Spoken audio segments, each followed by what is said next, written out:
Hello friends, super సాఫ్ట్గా అస్సలు cracks లేకుండా గులాబ్ జామున్ తయారీ విధానం చూద్దాము. దీనికోసం 2 స్పూన్ల బొంబాయి రవ్వని ఒక బౌల్లో వేసి 2 స్పూన్ల వాటర్ కూడా వేసి దీన్ని ఒక 10 నిమిషాలు నానబెట్టాలి.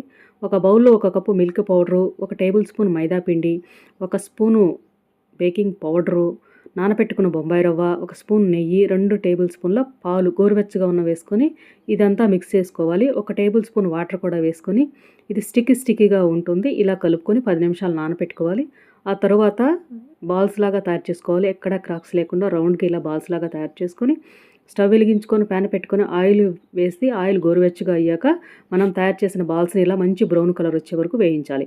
తర్వాత వేరొక ప్యాన్‌లో 1 కప్పు చక్కెర, 1 కప్పు నీళ్లు వేసుకొని చక్కెరని కరిగించాలి. తరువాత స్టిక్కీగా ఉన్నప్పుడు యాలకుల పౌడర్, సాఫ్రాన్ వేసి వేయించిన గులాబ్ జామున్ వేసి 5 నిమిషాల పాటు ఉడికించి 1 గంట పాటు అలాగే ఉంచాలి. తర్వాత సర్వ్ చేసుకోవాలి. వీడియో నచ్చితే లైక్ చేయండి, ఛానల్‌ని ఫాలో చేయండి.